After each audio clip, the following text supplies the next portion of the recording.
banning someone now.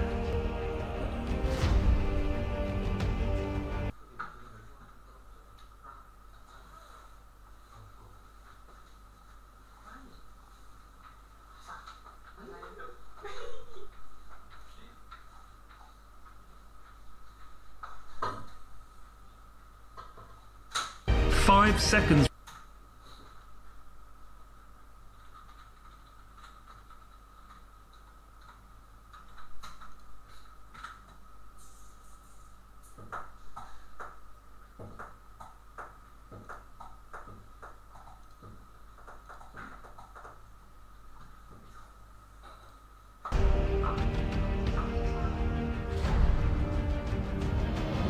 Five seconds remaining.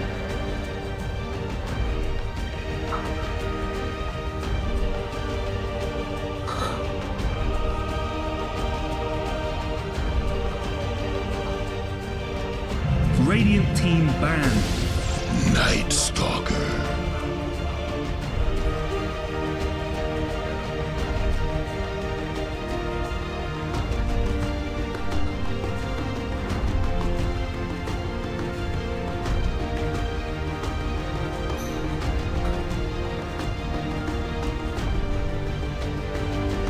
Five seconds remaining.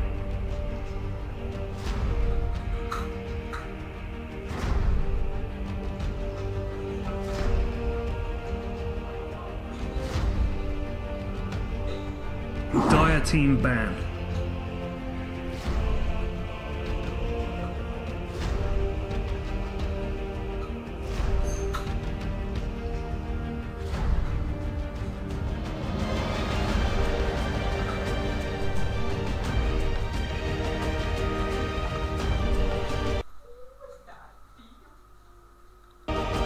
Five seconds remaining. The green team's banning someone now.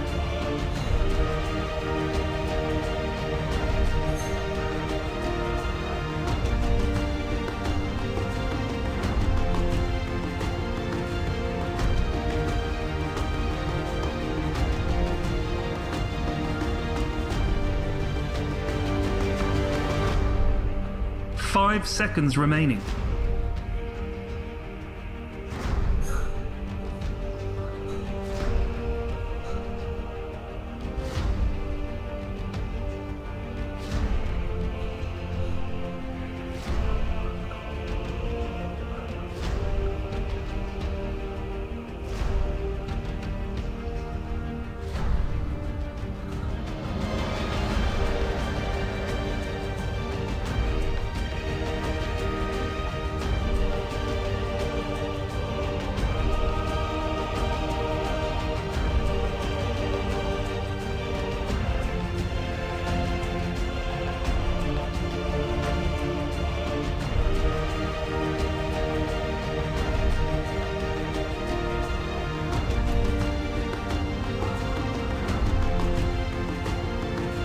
Bad dude's banning someone now.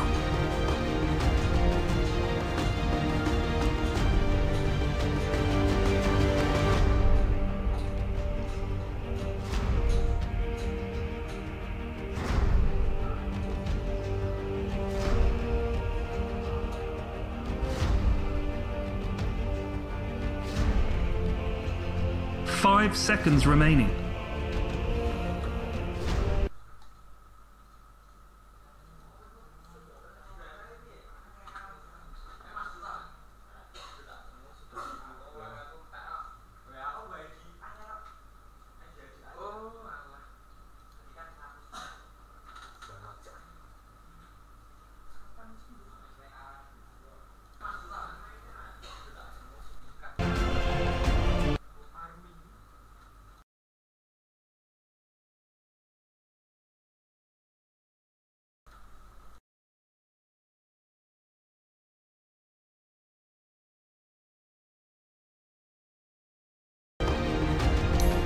Radiant team pick.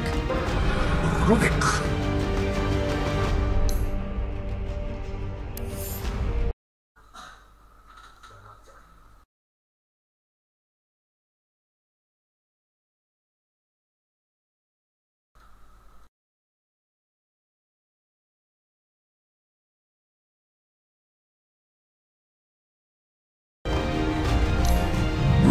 team pick. Rook.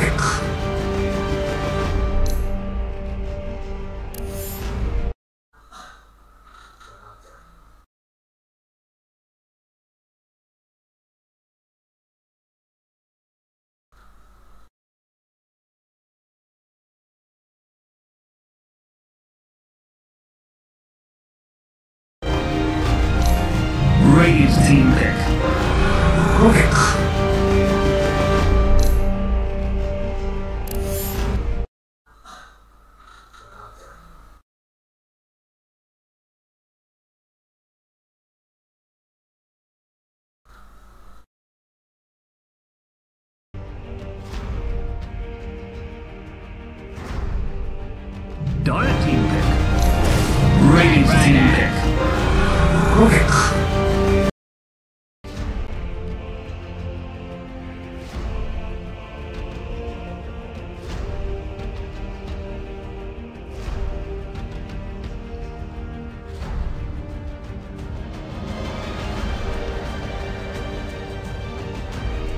5 seconds remaining.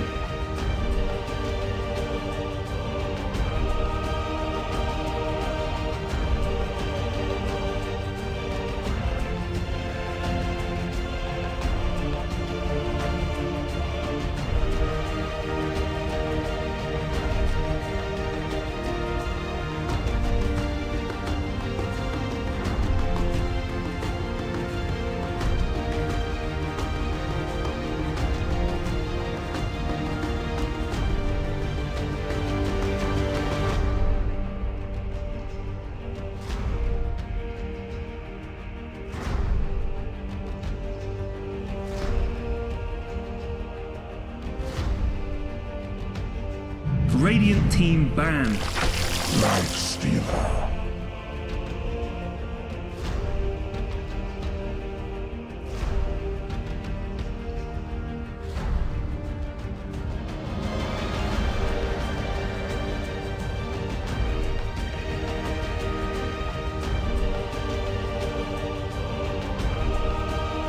Five seconds remaining.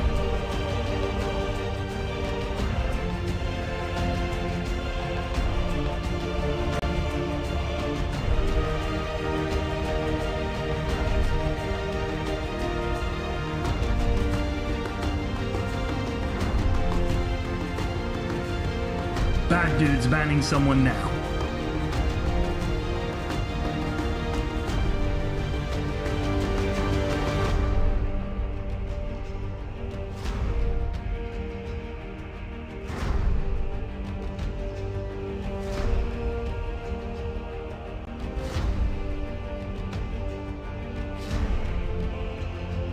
Five seconds remaining.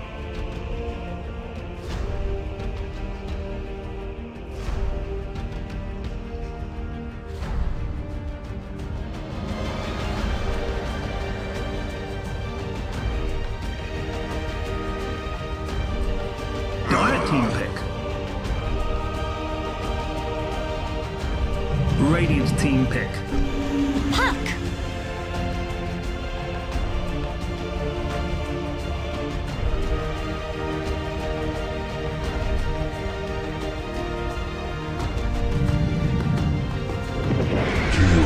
Pick your hero.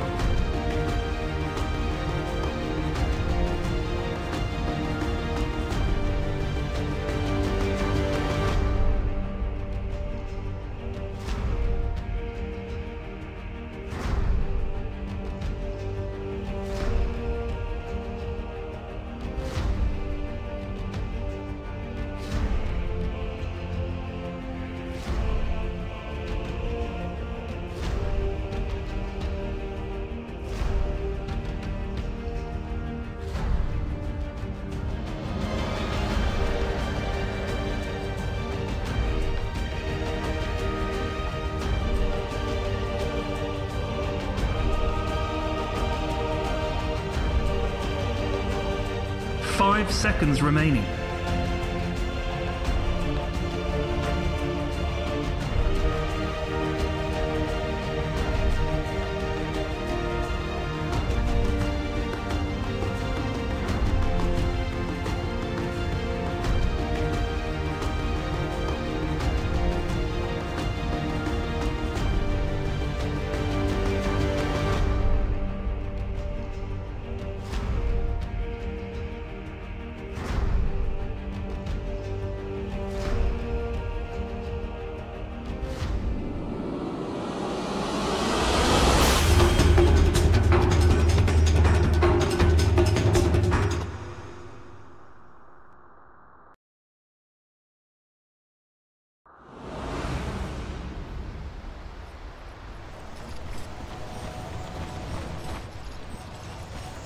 Prepare for battle.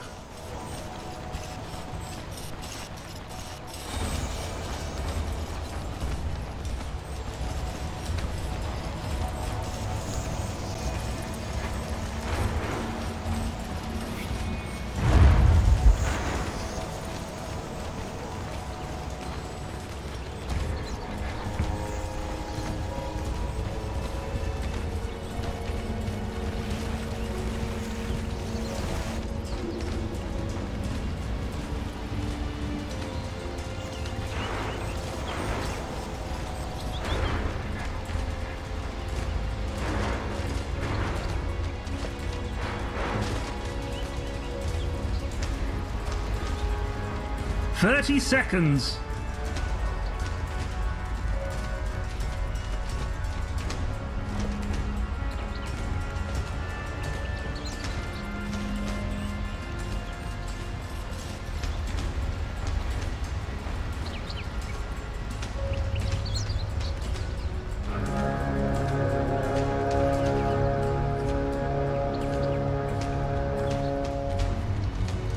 Time to get angry with each other.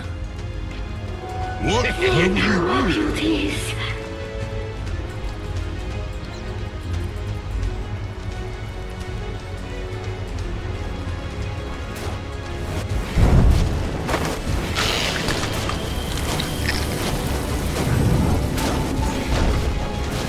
Thought I could tough it out.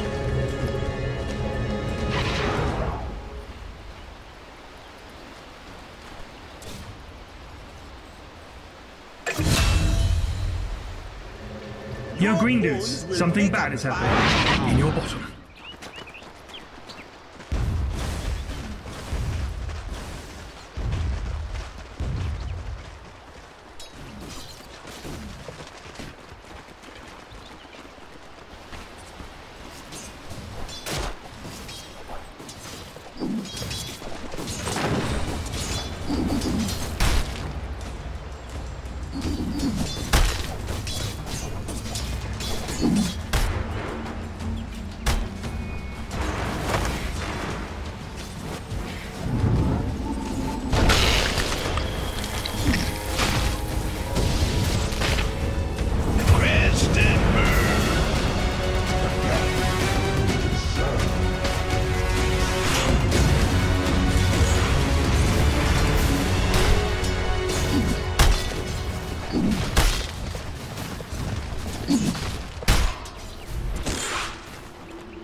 This sustains, good remains.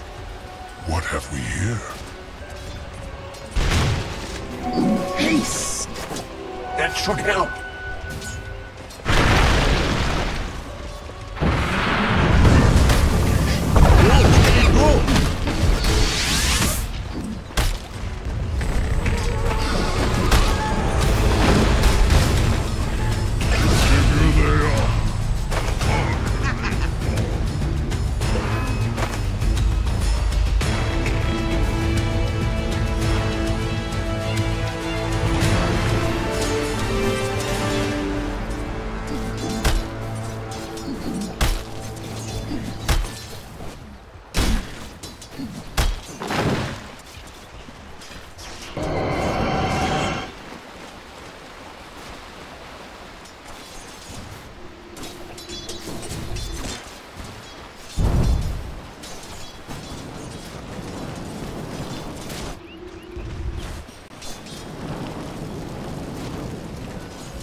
I'll take that.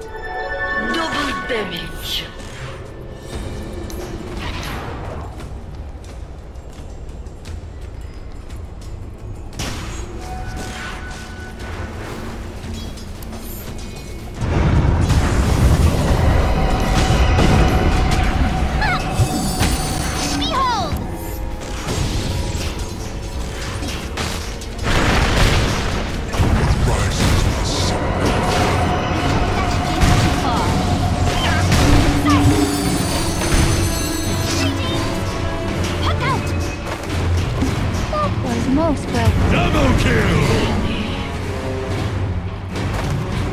Radiant's middle tower is under attack.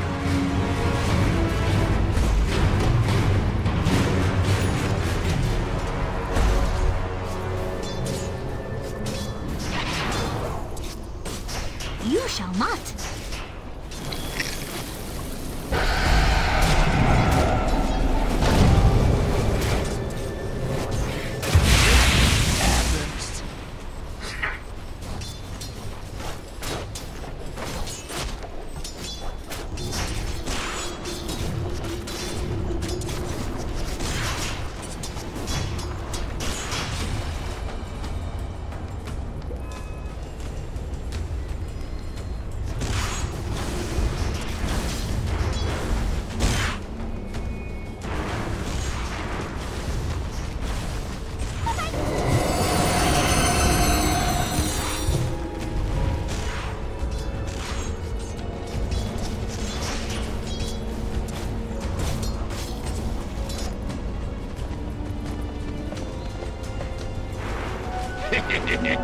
What's the review?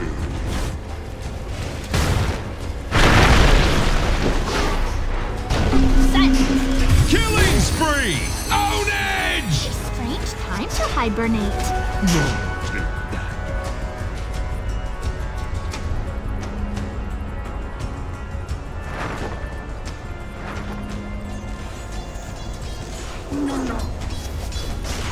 Not yours. Same thing, but no boost. Let's go in a little bit onto the puck, but Moon now out of mana. Nice. You're gonna get out of this one. The rift was a little bit unfortunate for him in the trees. See that? There's another rift in a couple of seconds. Yeah, and they have Venom. He's gonna even rift, try and get the KS. Doesn't get it. Meanwhile, we see the other offlaner as well going down. This is a brutal game to watch as an offlaner. We have accumulated 8 deaths in 7 minutes on the 2 offlanes together. It's getting insane, honestly. 0503. I mean, Ice has got a couple of assists to his name, but what's the plan for in Flame now? He's got a bracer. He's moving into a bottle. At some point, you just wish that the Witch Doctor started to go a little bit for him so that he can. Because Spatra is definitely one of those heroes like Dark. Pull into jungle and just a lot of farm real quick. Nice forward here, gonna catch out if jungling is doing. Yes. They know exactly where this Bat Rider is. Yeah. Ninja Boogie feels. Don't see why he shouldn't go in and poke him here. Deal some damage and not let him get the farm. Even deal the car. Oh, you want money?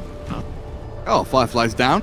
Okay, what are you going to do for the next 40 seconds or so, huh? Exactly. He could even go down and body block. Gonna secure. Go middle lane OP. What are we looking at now? The roll in from Alfu not going to connect because Moon has moved down towards bottom to try and find DDC. Denies the rune. Very nicely done, but it looks like he's just going to die again. Similar story to before. It's collapsed on. He's playing a little bit too risky here. Heal on his Witch Doctor. He does not survive in the river. It's the tiny and the puck. No way. 2 ways that he can die there, and it's not fast. Get out of it. Puck is controlling these runes really nicely, but it definitely feels like Ice is the one coming in and saying, hey, DDC's missing. He's looking for the rune. Oh, nice. Phase shift gets away from the silence. Halfu unable to connect silence, here. Now DP ripping apart Moon, and there's no jaunt to an ultimate. I think damage looking good enough, and down goes the puck. 3-hero rotation in on top of the DP standing mid. Gets them a kill on the little fairy dragon, and they can tier 1 push maybe. Mushi is coming in to defend. So potentially LFY, think twice about this. Probably just gonna claim the farm here, and that will be. Now they're trying to pull power out of it, but they got some damage onto it after getting a kill on the mid buck, who they have been trying to kill for a long time too. Hey Waga, Yes. Lifesteal is making battle here. Of course he is. Melee. Man, get with it. Get with the times. Oh man, I love this so much. So, I've been looking at this Batrider because he has the item, the sigil thing on the ground. You know, it looks meteor hammers. Oh yeah, the kind of blue Ripley effect, right? Yeah, like when he was in the river. That item is apparently worth a lot. $1,000. Something like that, yeah. I remember looking it up when he first got it, and it bought it for like 3, and then it went up to 7. No, one of those weird. Buy it for 3. Yeah. On Bitcoin. $3,000 crazy. Well, Monet bitten off a little more than he can chew here, maybe. Does get a lot of 1 charges off, and now turning to fight. Is Monet getting out of this? Nah, 3 heroes against 1. No help for the rest of his team. DDC is saying, I'm not getting involved in this one. We have to be careful not playing too close to the enemy tower when there's a puck on their team and there's a tiny. This time, puck didn't even seem to be down there. He was just setting up for that kill already. DK got himself in trouble by being so far up, and that delays his armlet. He was very close to the armlet. Now he has to get the lane, start for more, and finally bring it up. Yeah. Looking for more on something. Yeah, you've made this rotation bomb. Get the most out of it. But yeah, that armlet would have timed up really nicely with the next DP ulti as well if he had not died there. DP ulti ready in about 20 seconds. Could have maybe looked for a play towards one of these tier 1 towers, but right now, the scan up top. So there's a massive level disparity between two teams. We actually see level 6.5 and level 7 pretty on. Why? You have 2 level 5 heroes, barely. But that makes a big difference to how strong your rotation. I wish we knew if they had already used the top. Yeah, Mushi. He's bought his Demon Edge, it's on the courier, so he's spent the majority of his money. Now getting the TP, the phase boots, but not enough to get away from the Death Prophet. Stays on her. Tons of right-click damage. I like after taking the tower with Sal waiting for the creep wave to come because he was trying to keep the siege creep alive. Detail there for the push. That's a big kill getting down the lifestealer. He was focused on bottom lane and lifestealer was a little bit target for them. Oh, there we go. Witch Doctor gets the tome. Push DDC up to... which one would you prefer? Magnetize or Deathboard? Magnetize. Yeah. I don't think Deathboard is...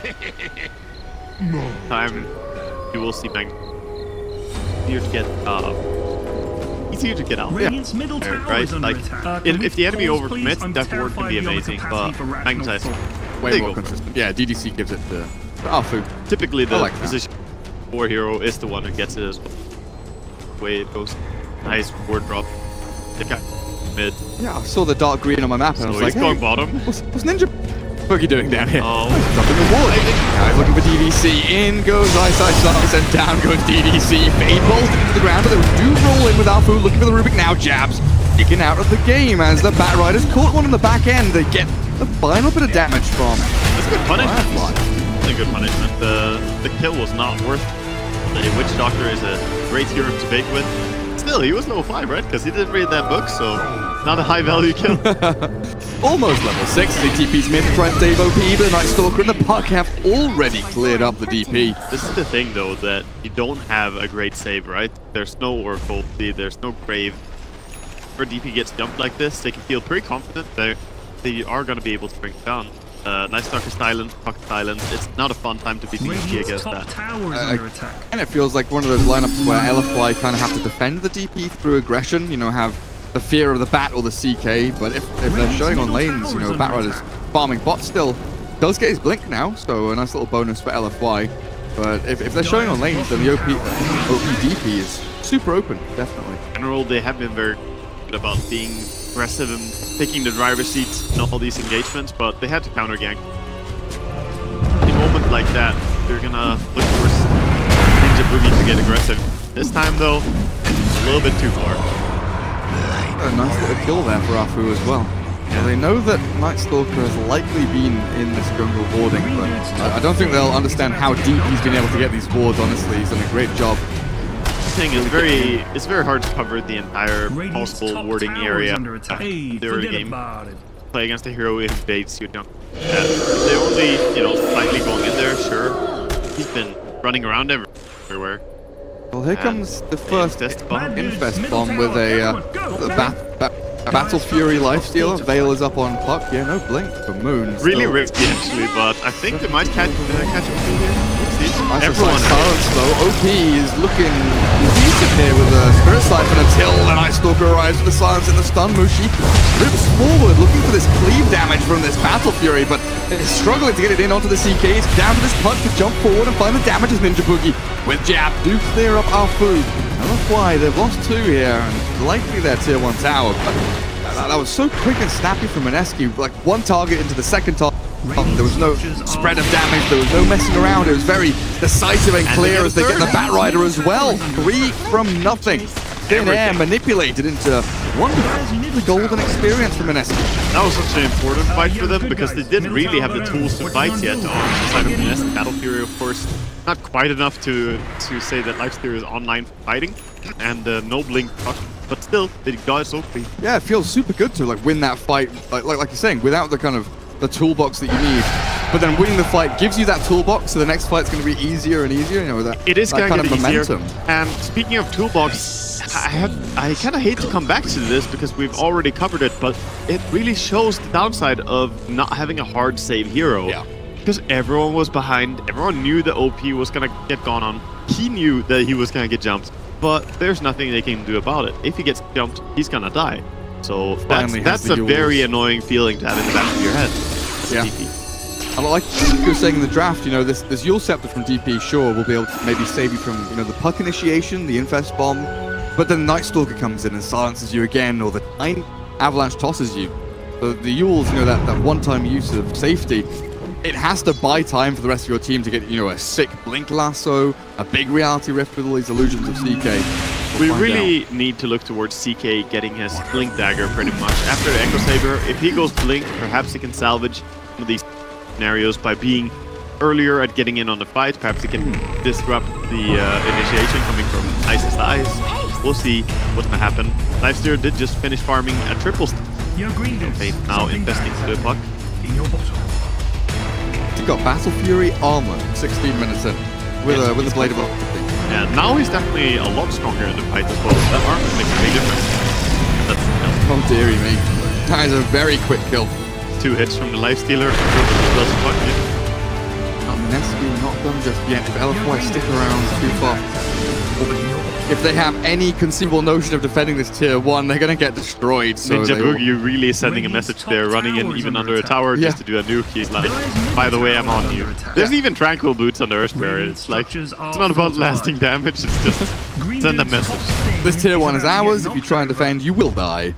Moon moving up towards top here as LFY smoking CK and the Witch Doctor to try and make a play here.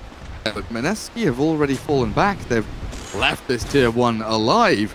See, the thing about playing against a lineup with the Puck Infests is that you can't really play this slow and steady. You could be farming your CK, right? You could just sit and free farm off. But it's so easy for them to go down there and pick him off, even if he's doing that. So they're trying to be aggressive, trying to look for any fights that they can get. This smoke gank is not going to be successful, and of course, there's a lot of time that this CK was not farming. And he is farming the Lifesteal with Battle Fury, that's for sure. He is. That's a pretty interesting concept. You've got these tiny to cleave creeps, you've got Battle Fury, Lifestealer, everyone's farming on Mineski, the Puck's clearing out waves, and then LFY, they need to fight. Yeah, they get dragged into it. It's not really a voluntary decision. So normally you kind of want to just farm your CK until you have a heart or something, and then blink BKB and just fight. Should the Chaos Knight have bought Battle Fury? I don't think. Come on, Vaga. he should have been a Spectre with Battle Fury. Should have been a Spectre with Battle. Well, okay. No, he can't. He can't really get dragged into that. The armlet is simply too high value for his ulti. Yeah, they just need to find the fights that work for them. Now they've got the Yules on OP moving into a BKB now, again, just down that road of need defensive items. Exactly. Need If my to save support's not myself. gonna save. If my support's not gonna save me, I have to do it myself. He's gonna use himself and then BKB, or just use BKB and aggressive Yules. Be great too. More day.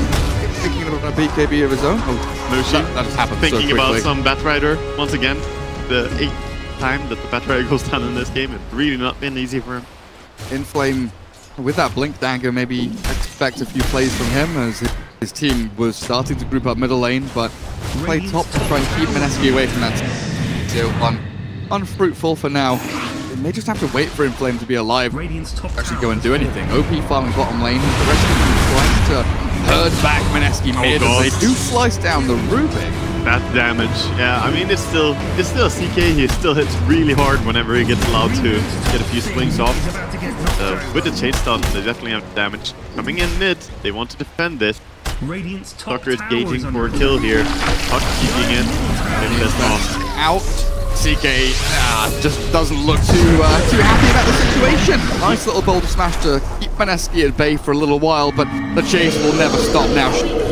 OP, his ulti exorcism to turn this one back around, but nice SI, he can't get chosen to go on with the lasso there. The puck blinks back in and a double kill for Mushi. It looks pretty nice for LFY though, with OP is allowed to stay alive, but the damage is so strong.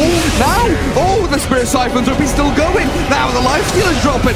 LFY, how have you done this? OP was kept up and running throughout the entirety of that fight. He made great use of that Yule Scepter, timed it perfectly, and he had so many Spirit Siphons going at the same time.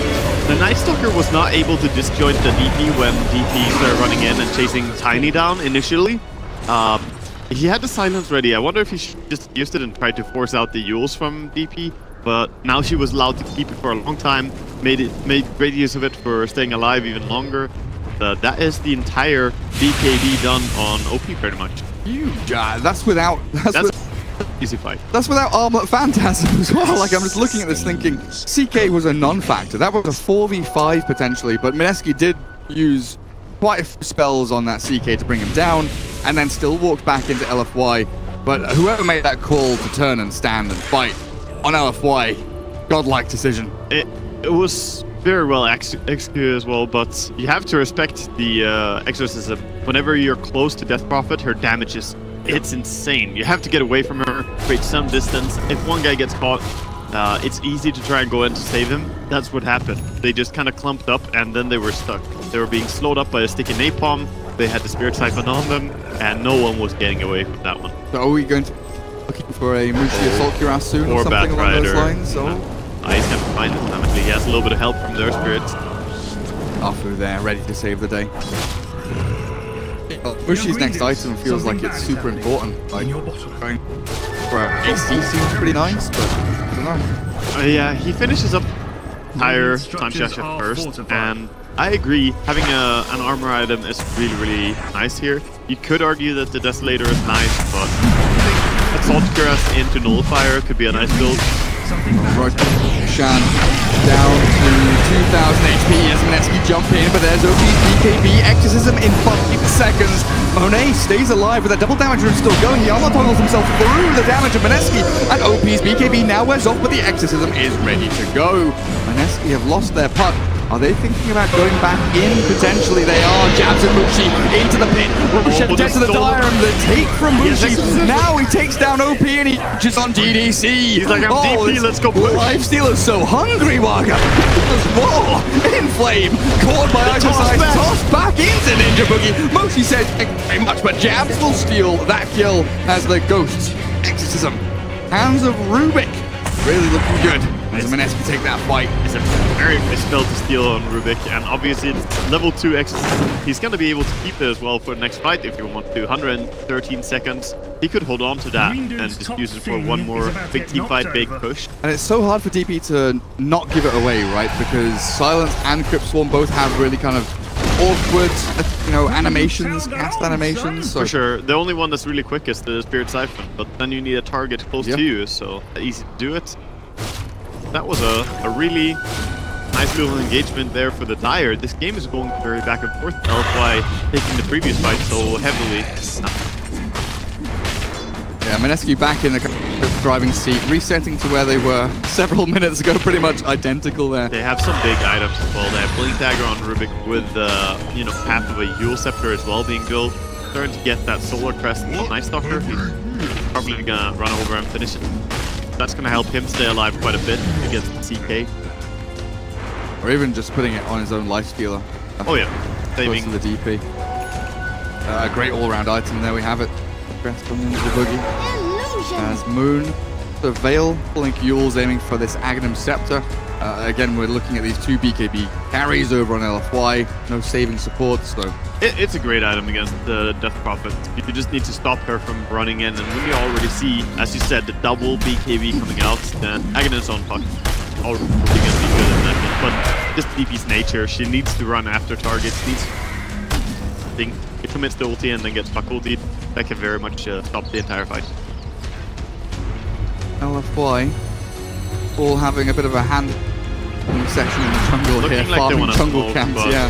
But there are wards around, and it's very, very bad time to smoke if they do it. Lanes are also quite pushed. He has time to get away with doing it. So you were mentioning Blink on Monet's Zeke earlier on, and it would have given him a chance to, you know, preemptively Phantasm, jump in, Reality Rift, and find a target for themselves. BKB, much more of a kind of reactive item, it feels like. We haven't seen a good Phantasm yet because he's always being jumped on. Exactly. It's a very good item to have the Blink because it allows you to pick your targets a little bit, where he has mostly just been in the center of the fight, and we has been enough down, and Batrider getting gone on again. Same call as before, just puck infest, and that's enough to kill pretty much anyone on the side of LFY and DP.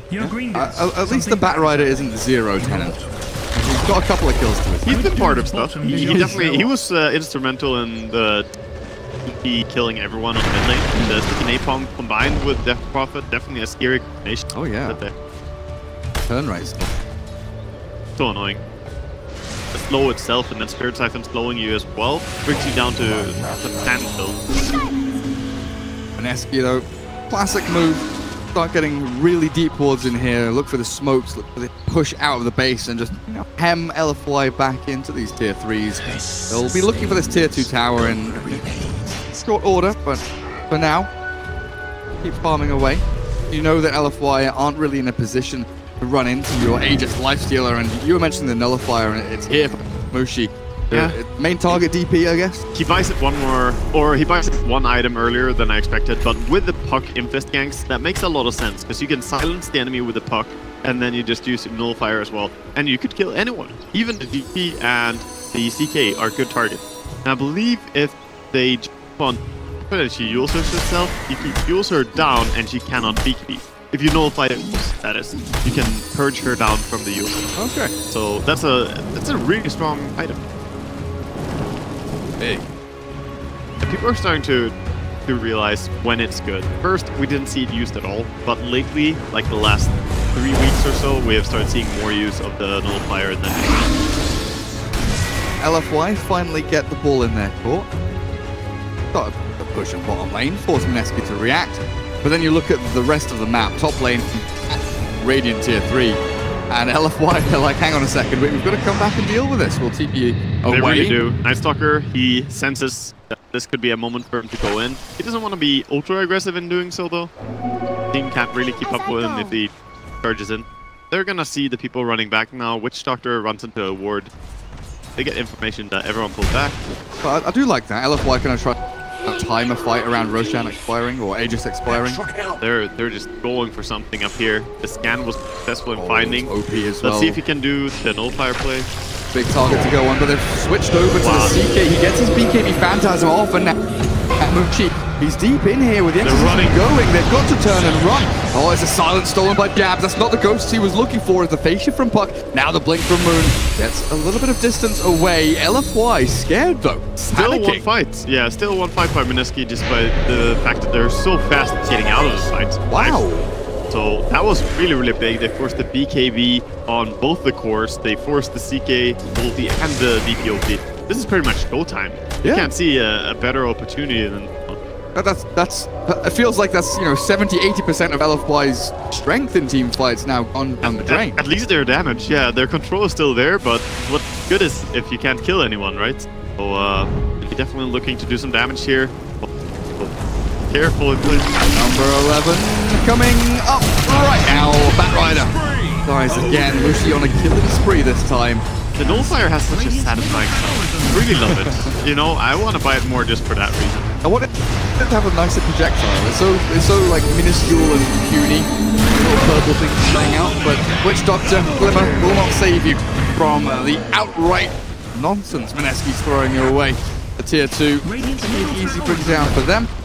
There's no way you're going to fight this, and they know that. Mineski are playing very aggressive here because they have good read that the opponents do not want to fight. Their 2 cores are not ready, and they're going to keep going, I believe, to do some high ground damage as well here. Might very well get this tower. Playing alive in 20. Really does not want to buy back at this point, but 13 seconds until he respawns. Tier 3 might just be given away here. No glyph available for LFY. Tiny jumping in, Avalanche, but a great silence comes out. Alfu maybe saving the day here as Ice forced to run away. Mushi sprinting out with the help of jabs and Ninja Boogie, giving away his own life potentially. But the Yules onto the Earth Spirit means that the catch, the chase, it has been taken out of the hands of LFY. And Mineski, they're out of here. They only lose Tiny. They're so fine losing Tiny. One big thing that we haven't really talked about is the duration of the BKB, right? Goes out and gets caught again in Flame. Really not having a good game here. But yeah, the duration of the BKBs is really important. Because now it's down to 7 seconds on the DP, and it's down to 8 seconds on the CK. Once those get down on the lowest number, when they get down all the way to the 5, it's not going to be nice against the Puck, against the Rubik, Night Stalker. Well, these are BKB usages that need to get more done. They need to get something done.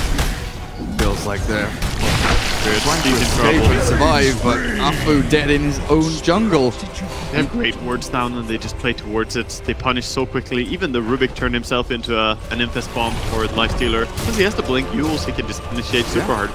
And that Chaos Bolt is a good spell to have. Oh, done. Bit of damage. Mushi now moving into a Lincoln's, realizing that really the only thing here that can catch and kill him is the Batrider Blink Lasso, Full Staff back into Fountain or something along those lines. It also messes with the combination coming out from CK whenever he wants to get that stun and rift on you, because that's really how he brings you down. He stuns you and then lowers your armor for 7 and pulls every illusion close and kills you. But if you can't do both those things, it's very hard to first you. Shrine being taken. This is the second shrine already. Things are just flying by here as Mineski starts taking control of everything. 18,000 18, yeah. Looking at that, closing in on 20,000. And the last time we saw LFY get a kill was Tiny dying back in that base engagement. And there is no green dots here for a whole bunch of the game. I mean, back what, 23 minutes in? A good 10 minutes ago was the last real team fight that LFY put up a challenge to Mineski. Then it was that one fight on mid. That's the only thing that really went their way in this game so far. And Mushi, he is completing the entire Lincoln Sphere before the next fight here. The top lane is already shoving in, so I don't think that you can leave your base like this. LFY, they know Roche is up and they're fearful that that'll be the quest here for they're just gonna Infest Bomb again. They have Arcane Rune on Puck this time. That scan may have been a false positive there. Mineski see a hint of red as LFY, they're skirting the edge. No observer wards in this exact area, but Mineski seem to know pretty much where they are as they have wards leading up to the hill. Oh yeah, they're picking them out. They've seen them now as well with a ward from the Radiant base, in the high ground. They get scanned themselves, but they're gonna de-ward and start playing around the Roche area. They could just go for it, but maybe they want to use it as a bait. The aggressive play. Oh, she's in Flame again. Well, they're going to go on the DP, but she gets off of BKB. Exits him now from OP, but Mushi's chasing down DDC. He's going to get ripped apart as Alfu does chase in. Now they've got the stun. Can they chain down the Lifestealer? Monet's doing a decent chunk of damage here, but Mushi has sprinted up to the high ground. Very speedy Lifestealer gets out of danger as Ninja Boogie dropping low, but Monet not able to secure that kill as the lasso finally arrives. A year into this fight, and then Flame gets a spell off, but it's not going to be enough here. They'll bring down 3. Mineski do get forced back, but Moon's still trying to play around this. The lifesteal's not getting involved again, though. Looks like he is completely out of there as Moon. Oh, he goes up. Can you blink away, though? Phase shift again. Blink is ready, and an orb as well. Nice play. Moon gets over the hills and far enough away from Moon to arrive and come back in. Batrider. Oh, dear, that's not where you want it to be. Lifestealer just sitting around waiting for a chance to be useful. He's like, can you just bring them over to me? I don't want to run into this fight. So that was still a very good fight for LFY, you have to say. Credit to them for their extremely fast reaction whenever they get jumped by Puck Lifestealer. We still have not seen the Nullifier stop anyone from using their BKB when they jump them. The Death Prophet was really quick there at making sure she doesn't get bursted. Towers under attack. Same thing, of course, for CK. He has good positioning. With that Blink Dagger, he is able to get better jumps now as well. Still needs more damage. He does have the Rift Pierce's spell immune. That's a really useful thing to have against a Lifestealer. Yeah. Getting that on level 20. Definitely feels good for the CK there. Where he heads into next. The Assault Cuirass is on its way, but we're looking at an Eon Disc for the Death Prophet coming up in not too long. OP deciding that just in case that Nullifier does land next time, out of it. It's a sad thing though, buying Eon Disc against the Nullifier, because it goes both ways. If he does not use the Nullifier and they just attack you, you can actually purge off the Eon Disc. You can't rely on it, and I'm not sure I'm in love with this item here that OP is deciding on. Sure, it's an okay item, but I'm not so convinced that it's going to be the item for him. Because he can't heal as well. Spirit Siphon does not heal you. OP. Rush out, in comes Mushido with Ice Ice. Oh dear, the DP can't cast any spells, and with a Glimmer Cape on her, still the Yule Scepter is late. 50 HP, gets a bit from the wand as well, but it's not enough. Mineski run rampant now over the rest of LFY. They've lost their Death Prophet. Chaos Knight does arrive with a big hit and crit in onto Ninja Boogie, but now he stands alone. 1 versus 3. Batrider offers no safety whatsoever, and LFY might just have to call it.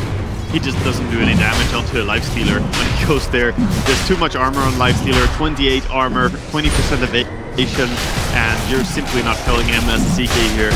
That was one time that the Nullifier did work before the BKB, and that decided the fight. Everything was just over from that point. Yeah. The Death Prophet was dead, and then you just have to scramble and run. Meanwhile, Puck chasing the Batrider here. It's like, get back here. Flame's doing a good amount of damage with a Firefly. He'll just go for the blink out. BKB now up for the Batrider, and DDC holds the line middle lane. Another Infest card? He does have 3 blink heroes in his team that he can forward. I was so sure Ice Ice just jumps in on that Witch Doctor, but maybe didn't see him. Playing safely now. Tiny looking for these racks mid. Double catapult is here. Very easy takedown. He tossed the catapult into the towers, Ice Ice. That's not what you meant. Ah, they did that yesterday as well, I believe. Or at least there was some Tiny. No, that wasn't them. That was someone else doing it. There seems to be a misunderstanding about how siege creeps work. They weigh more, so they're tossable. Throw them in. Just don't want them to miss uphill, you know? They're looking for a sneaky little wraparound towards the mid. Oh, please use the Shiver's Guard. Is this a go? It's the Rubik there. The reason I see that they wouldn't go there. Far away, and he had creeps on him. Now, very close, blink on blink. Batrider's BKB is here, but what does it do for you now? The CK, okay, damage into Ice Ice Ice. Bring Tiny lower and lower, but he pops his cheese, and now the chase, hey, it's come to nothing. What have you done? The DP being ripped apart by Moshi. Even with that Glimmer Cape, even with the Ghosts going, it's not going to be enough. Jabs, in fact, has stolen Exorcism. That's where the Ghosts are coming from and forcing out that good game. LFY, he's hunting. Look at him. Tap out of game number 1, DDC. Good night, my sweet prince. Are you going to stay alive? I don't know. Doesn't die before the game ends, but... Beautiful under itemization here, and really good play towards the Infest bombs throughout the entirety of the game.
Dire team Radiant team ban.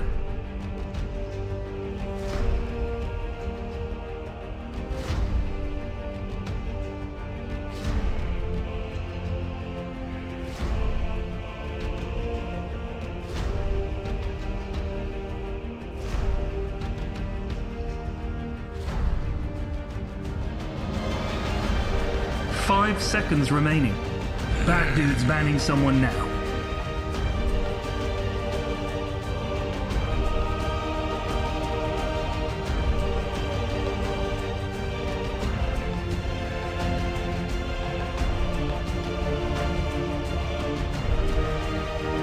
The green team's banning someone now.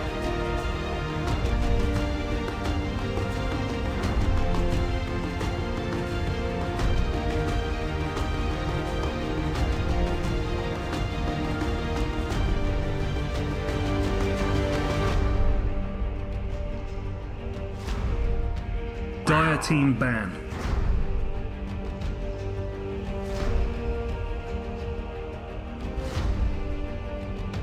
Hello and welcome back. We're here with our second game. Short little break there, but LFY and Mineski ready for game number 2. Already into it? I can't wait. I can't wait. After that first game, let's just get into this draft, shall we? It was quite exciting, and Mineski, they really brought the fire with what they were doing. They were playing so hot, and, you know, they were very quick, sharp in their execution. They had so many different people with the blink daggers for the lifesteal to activate with, and all of them were really understanding what they could do. They were definitely performing at their top, I would say, whereas LFY looking a little bit shaky compared to what I'm used to seeing from them. Their lineup didn't really make sense. I think they were in an unfavorable spot in the draft. We'll see if they can get a lineup that they're more comfortable working with here.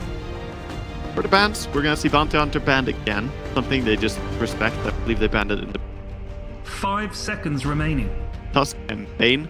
Bane, of course, a very solid opener that a lot of teams are going for, so just in a way that safe open. Pretty nice.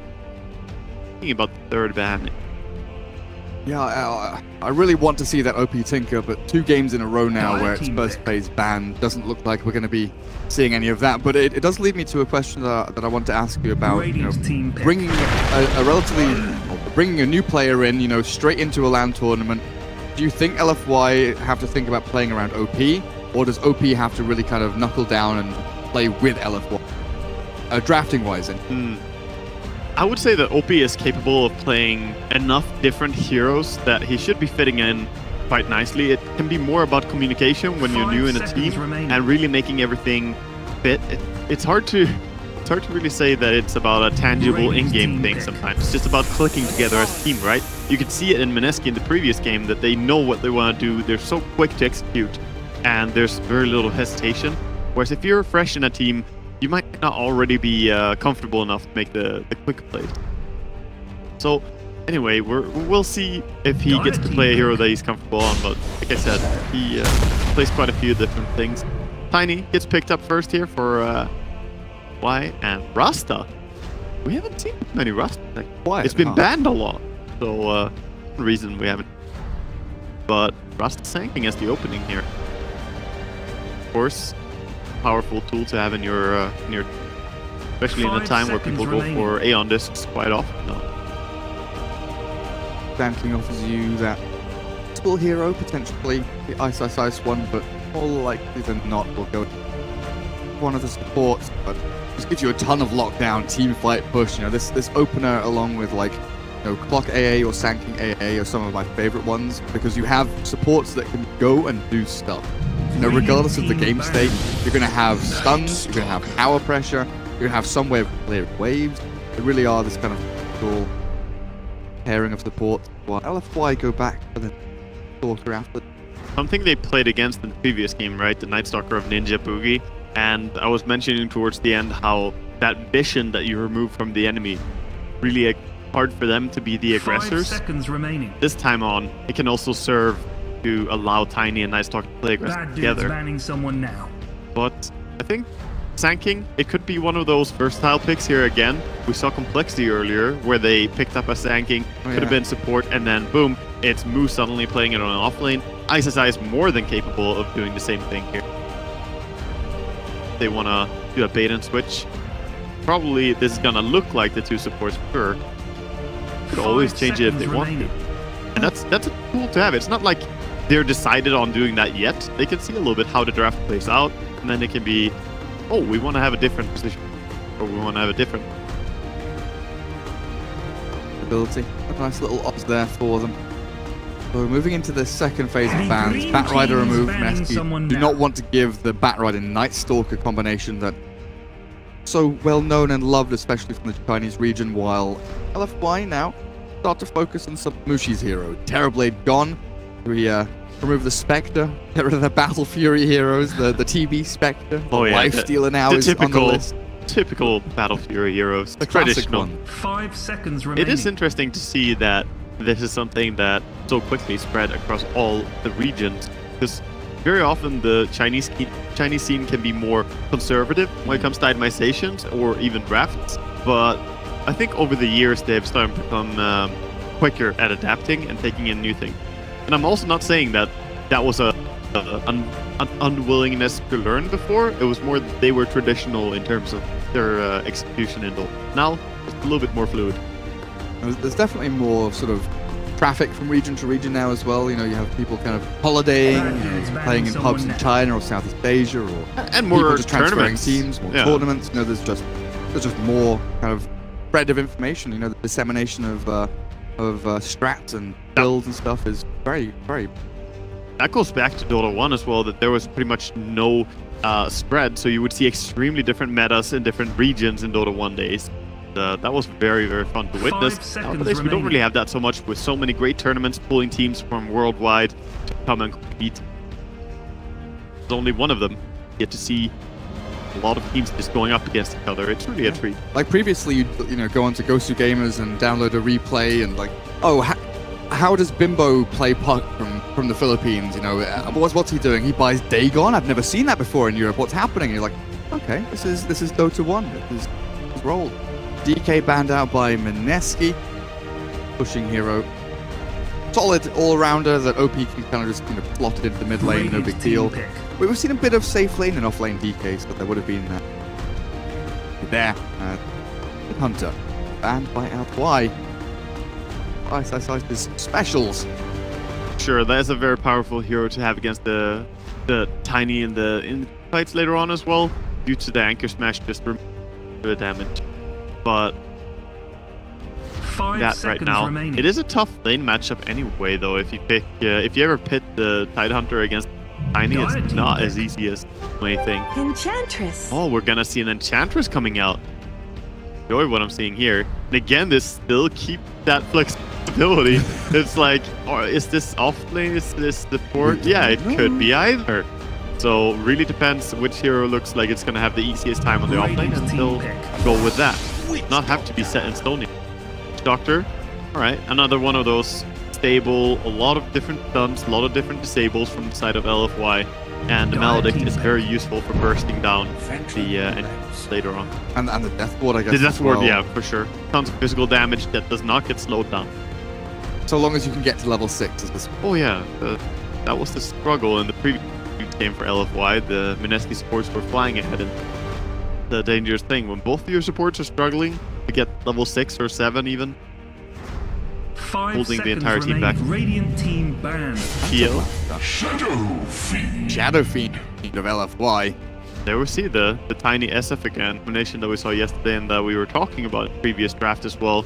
They just work really well together in general. You have so much physical damage, you have so much magical damage from both of them. Their burst is just amazing. Quite hard to bring down, the two of them. Heal now. Not gonna have an easy time if he decides to go to a mid lane due to the raises. He can purge them off though with a doppelganger, so he doesn't get added damage. Important to do that after a first raise. Yeah. Don't wait until the second one hits you. It really starts to hurt. Well, that lane PL against SF, we used to see a bit of PL picked against a lot of these kind of ranged mid heroes that are kind of squishy. The Phantom Rush build, run at them, lance them, pat them down. With the help of a Shadow Shaman, do you think the PL Shadow Shaman mid could win out against like SF Witch Doctor? It could sure. It kind of depends how well the Rasta plays. I would say everything comes down to his positioning and how well he executes on that lane. 5 seconds remaining. But it can win out because denies truly do mean everything. But I'd much rather have a more solid mid laner than a PL there. Exactly. The downside is really that the Witch Doctor has such long range for his harassment, and the same is true for Shadow Fiend, and Rasta has very short range for going in for the denies. So he has to be pretty sneaky in how he executes, but if he just, you know, hit and run deny and does that successfully, he could take a win. And Banned Brewmaster. Expecting a tiny safe lane here then, or at least giving the odds to the safe lane. Exactly, that's what you have to keep in mind as well. That's one more of those here. And really kind of the theme of drafting in current meta, I would say. Something that was not so prevalent in previous patches, but definitely I would say that Carry Tiny looks good here against a PL, time to play it, and against Enchantress. Quite easy to cleave, hitting a creep next to her instead. And you have, of course, the burst damage, and the tree toss is instantaneous. Guaranteed damage in onto the end. Good. The final hero, 5 seconds off-laner remaining. for LFY, if we're going to guess it. What really are your options here? You know, Inflame previously, his Darkseer, his Nature's Prophet, all of these big heroes. Legion? The hero that they can play? Okay, they go with the Puck, so more control. This, again, adds a lot of lockdown. We saw this combination from Mineski in the previous game where they had Puck and the Night Stalker. Now they are going to be the ones playing dead on LFY. Together with Tiny and SF team, so much damage as we mentioned earlier. You can coil them now, getting 5 close to your seconds team. remaining. With the coil, the cask really does wonders as well. Yeah, pretty solid draft. There are some downsides though. Yeah. The PL can still doppel walk out of the coil. Of course, the enemy can still create You distance. may now select your hero. Oh, Yeah, not saying I'm watching some more TA play. Moon TA. We brought you here to cast some games, and we've had a couple of TA matches already. It's been it's working out wonders. It's always good times. TA is one of those heroes in this patch who doesn't have an incredible win rate, but does have very high potential if you play it correctly still. It's not like Lycan with this insane speed. You know something. She's more around 52 in high mark, 51. But that doesn't really matter because it's all about the individual when it comes to this hero. How well can he execute? How well does it fit in draft? Looking towards the drafts, they have Shadow Shaman and Sand King. Sables are really important so that you can burst some, but the targets from the side of LFY, they can be quite tanky or difficult to bring down. Puck, not the easiest to catch. Night Stalker, quite a bit of armor, and the SF as well can be difficult. We'll see how they execute. Ice is going to be the one playing the Enchantress. It is an off-lane Ench. What is Carry Tiny. Especially like you're saying, if they're building tanky as well, you know, the precedent of these stat item builds for Tiny, for Shadow Fiend, they blink the Agi and build up their armor and HP. We'll see how Moon does getting out of that laning stage, but I have a worry again about Flame for that off-lane Puck against the Shadow Shaman with the Hex, the Shackles, against EL with all that damage, the gap blows of Phantom Rush. We talked about it in game number 1, how the Batrider maybe would need help from, you know, one of the support heroes. And I feel like maybe the Puck needs some help from this Night Stalker this game from Arfu. Yeah, I was so surprised in the previous game, actually, that they did not play towards their offlaner at all on the side that Batrider. But they opted against it. They had a different idea of what they wanted to do. It didn't really work out the best for them. If they decided to change it up a little bit in this game. He'll move himself across the map, get a very quick ward down the block camp. One of the benefits of Puck, really. Being able to orb twice down. You can plant the ward really early. He was there a little bit later. Mushi might have seen that. The ward plant. Meanwhile, we see Mineski kind of hovering around this top rune. You have to get his ward down. Unspotted there by LFY. They saw Ice move across, and he was doing some backpack swapping with his items. Of course, he's always a tricky hero. I don't know if he's like baiting if like planted an observer ward here, Yeah, that's trying for sure what he's doing. to get it into the minds of LFY. Like, I've taken an observer ward here. Yeah. I don't know if it's real or not. It honestly can be so sneaky because you just run up and you see an enemy and he's got like a 3-second cooldown branch in his inventory or a TP or something. And you're like, wait a minute, did you or didn't you? And Ice is always one of those. He's a very trolly kind of player. Hop can click faster than PL, confirmed. Into Bouncy the rune there. Auto clicker from his sigil on the ground just picks up a rune. Auto pick up enable. So lane setup. What do we have? Monet tight EDC. Witch Doctor facing off a Chantress. They'll break gapped up here, so Sand King will be playing dual lanes against Such dual a strong lanes. dual lane as well. The Enchantress together with Sand King, really quite potent. Meanwhile on mid we see the TA versus Shadow Fiend. They're doing a great job actually on the first creep wave here. No help for SF. And bottom, no help for Puck either as he gets brought down. We are gonna see some Afu pulling the creep wave though. So that's gonna work.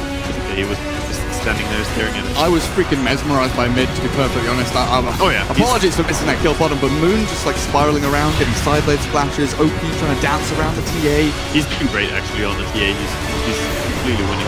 0-0. Shadow Fiend OP is getting slammed here in the first couple of waves. Yeah, this is already going out of control.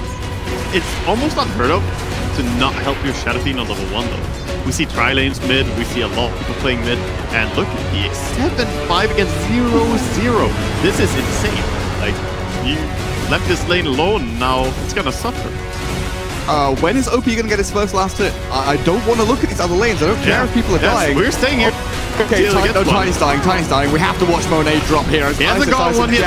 They're dying. Go on, Tiny's dead.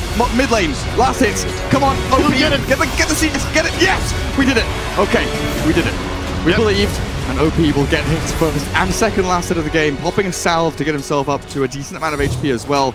But this is already panning out to be not quite a disaster, but it's definitely looking rough. Mid lane is looking like a disaster, but overall the game is looking very rough.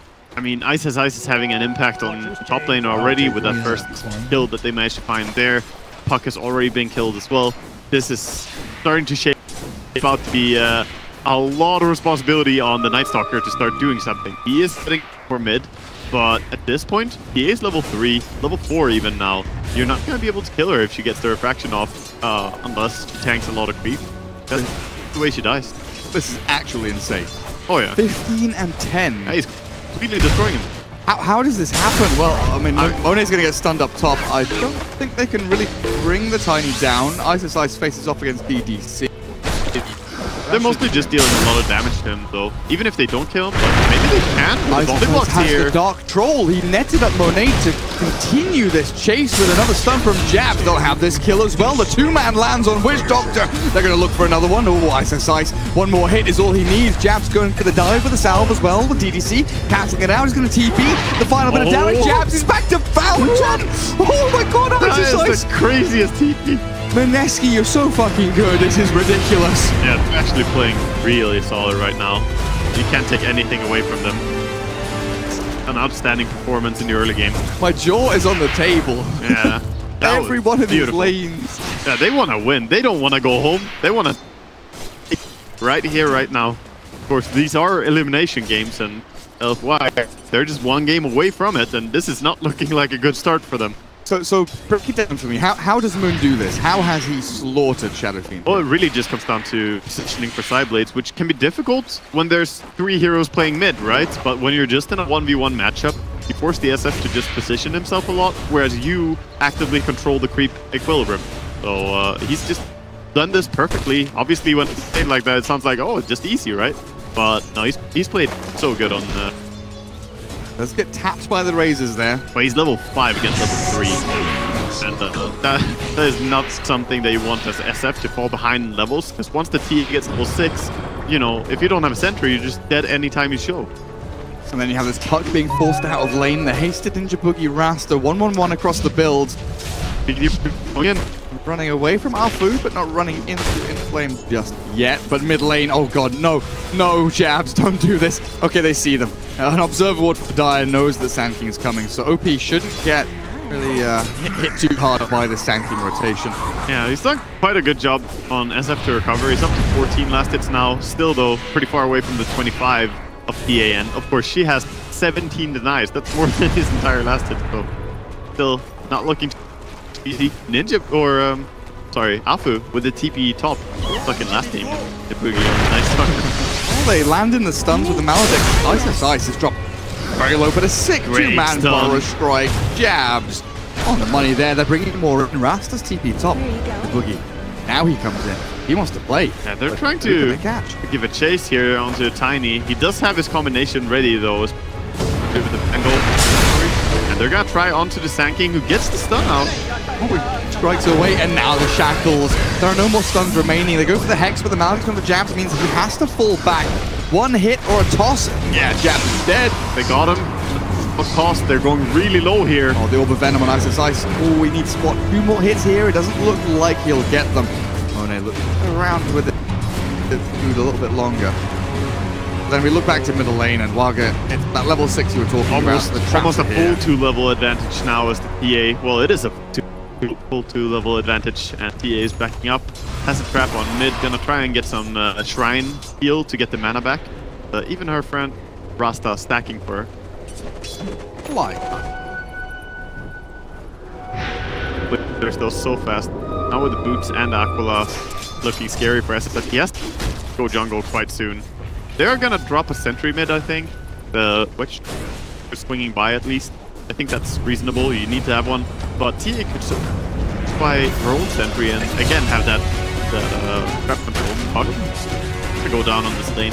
We watched Inflame die far too many times last game, so I'm refusing to show his deaths on camera this game. Protest for Inflame. Yeah. Great game, guys. I didn't think he would die when Rasta's not down there. Rasta was playing towards the mid, but they still managed to get well played by or the PL and the Sanking. Now they swing into mid. There's the sentry. Yeah. Tangoed out by Moon. The ward across the high ground. See, that wasn't spotted, in fact. The Sand King gets the ward down up on the high ground, not seen by the Dire Observer ward over on the other side. That's pretty big. And right now, look at this switch. They have LFY going down bottom with Tiny. They haven't been seen yet. Mushi just now sees Tiny, but he realizes he saw the Witch Doctor earlier. Ward. The Witch Doctor got spotted moving down there. He feels like this is a rotation. So yeah, top. Look at this. Ice is level 6. Too much damage. Goodbye, Pug. No way out of that. Has a catapult as well. Stolen it away. Friendly catapult arrives, and this tier 1 is just absolutely done for.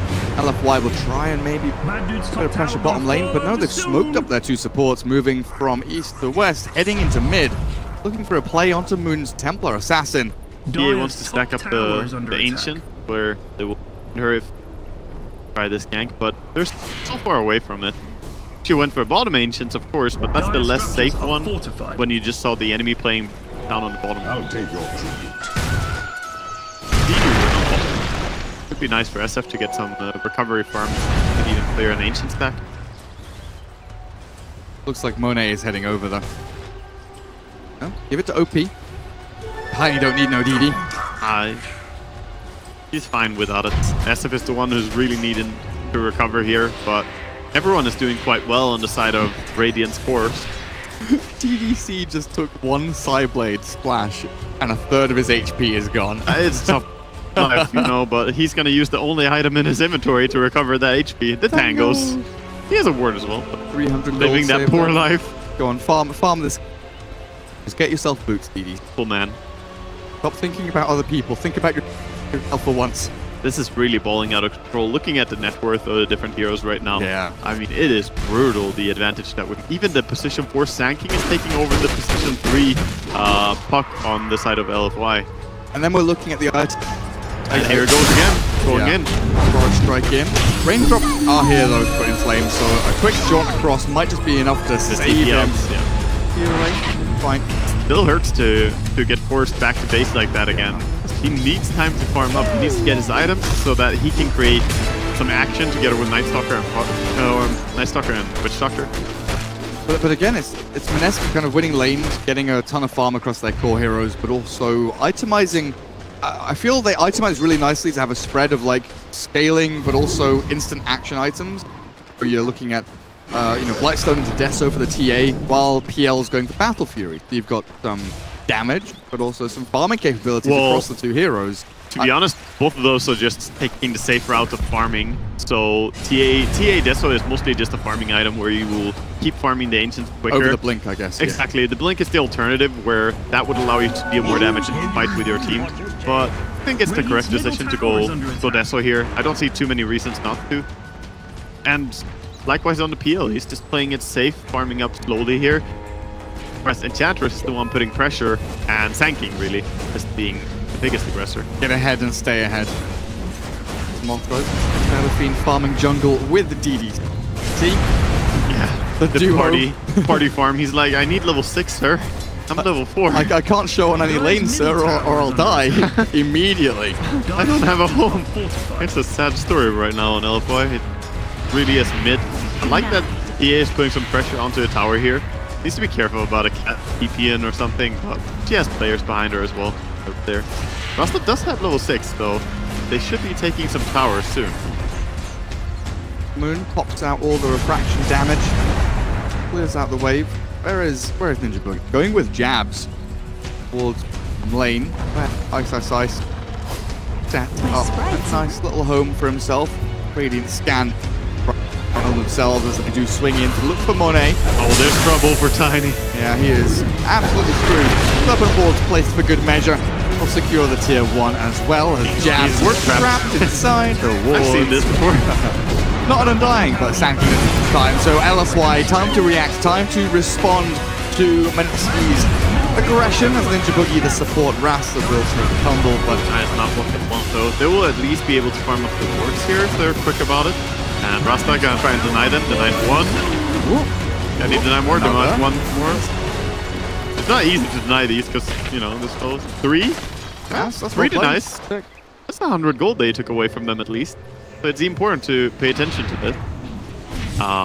Meanwhile, the mid-tier 1 tower was pressured a lot while SF made a rotation down bottom. And they're TPing in, trying to kill the TA here. But to get away. He actually runs away. Heal. How's he looking on his Battle Fury? He got 12 minutes Battle Fury treads. A fantastic start here for... yeah, it's huge. You can't ask for anything more, really. Oh. And I thought he would come and take this stack, but giving it to the Sand King. Move him closer to Blink. Yeah, PL can go and farm a little more aggressively in the dangerous areas. Doppelganger. That's the one thing they kind of want right now, to have the Sand King Blink ready when the TA is going to have her Blink and Deso and PL is ready to fight. You want to make sure that the Sand King is online as well, because he's going to be the one enabling them to kill anything. Then Enchantress, Ice. This interesting item build. No boot. He's gone for the drums after a hood. Has a belt of strength, a wand, a little bit of that, but really just tanking up and making sure he's not an easy target for, a Dream Coil into Avalanche Toss. Especially now that he got his level 10 as well. He has the magic resist, so not gonna take too much magic damage here when they try and burst him. See? Can they kill him? Avalanche Toss. Ice gets hit by the Maledict, but that hood kept him alive for a significant amount of time. Front half HP. He didn't have his heal up at all, so maybe they can get him though if they go behind here. He knows the threat is there. Night Stalker flies in, should be dead. The Avalanche will land. There we go. That is a full 5-man rotation though to kill a poor little Bambi. Yeah, that's a hard commit. That is a hard commit. They'll try and get some damage onto this tier 1, but you look at the rest of the map again. Ninja Boogie's dropped the Serpent Wards. Moshi's clearing out waves, and Arfu maybe really to defend or deal with this push onto tier 2. So the bottom tier 1 is down to half HP, but LFY have already moved half of their team across the map elsewhere in Flame Puck middle lane. Might have to be careful here. Jabs is coming in for this. Oh, it's being pinged. Oh, nicely pinged there. Dire Observer Ward does see Jabs for a split second, and Stalker makes sure to tell his Puck to stay. Yeah, there's not going to be any kill there, but like you said, they got not only a tier 2 tower, but they were also farming Ancient stacks at the same time. So level 12 now on the TA. SF on level 10. So not too far behind, but on SF you don't want to be behind. You want to be ahead in an ideal scenario. This game is far from ideal though. Jabs literally under the nose of DDC there, just like grabs a bounty rune. Scouts out half of the LFY teams, like here's Tiny, here's SF, here's Witch Doctor, here's Sneaky Scorpion Man. It's like here's everyone you need to worry about. Oh, he's gonna come down and take some PS here from Ice's Ice, realizing that he can finish his Blink Dagger on this lane. He gets the Blink. So nice of Ice's Ice. Yeah, Creeps voluntarily giving away those creeps that he had no intentions of farming. Yeah. Keeping them inside the Sandstorm as well. Sure that. Well, now that he has it, he can finally operate and be all across the lane. So it's both quick here inside of LFY. They realize that this game is turning quite desperate right now. I wonder if they're looking to do, they're going towards top, but I don't know if that's the road. Like they don't have top lane pushed out, right? So I'm looking for something more. They need to get kills in, they need to get towers in this push. So Ice might just be the first point of contact here. He'll get silenced and stunned. Moon does get hit by the cast. But it comes to the center. Jabs with a 3-man stun. Oh, LFY, they've turned it around to hit the OP Requiem. But the back. Down goes the puck. The chase is on. Mineski, they want more. They're hungry for blood, and they'll get the 2-man stun from Jabs again. In with a burst strike, forward onto DP. He's going to take a fall, and LFY crumbling out. For the laning stage, it now looks like it will take a miracle to come back into this game. It's an unfortunate timing for LFY as well that Jabs just finished up that Blink Dagger on tanking. Everything was working out beautifully for Mineski. 11 to 3, road to be claimed here, and that's going to be massive. Absolutely massive. I mean, if they look for that, a minute earlier, 30 seconds earlier, they could find a pick-off, turn it into something else. They've been trying, but it's like too many things happening. Ice is really the kind of secret component in this, why they haven't been able to do anything to the other heroes. PL hasn't died at all, TA hasn't died at all, but Enchant has been the one just taking the focus, and has not died much while doing so. So, massive problem. He is gonna get gone on mid again, but I don't know if they can bring him down. Double traps down by Ice's Ice. There's one, comes on through. Ice's Ice healing through the damage that we're trying to put into him, and now Mushi's arrived. The Phantom Lancer is ready to fight. OP, he's getting down. One more tap of the PL Lance. No, it's going to be the insta shot from Ice that does the job. And tanking catches out the puck as well, blinks in, stuns him after phase shifts the impetus. Beautiful kill. That's 2 more cores down, and this is looking all but over right now. The Rasta has his ward speed. They're going to go high ground with this, and TA is coming in with the Desolator and Blink. Oh, we didn't have enchant of cooldown. Yeah. Refresh the catapult. They do have a 2 HP catapult of their own coming on through, but it stays alive. It's still doing stuff. Yeah, but you're still fighting. You're absolutely right. The tier so the catapult's HP is going to fall here. Back to the Serpent Wards. They have so much damage. Yeah, and Ice's Ice always just putting himself between his team and the enemy team, but he's the first point of contact, and that's not what you want. The Enchantress. Here we go with Puck, but Shackle after Hex.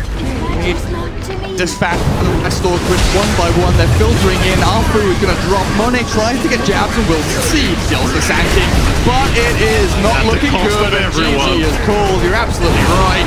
Elfwell tap out. Mineski knock them out. Thank LFY for your play, but Mineski simply just the stronger team right here. They played fantastic in both these games. Game 1, I thought it looked quite one-sided. Game 2, boy oh boy, even more so. Mineski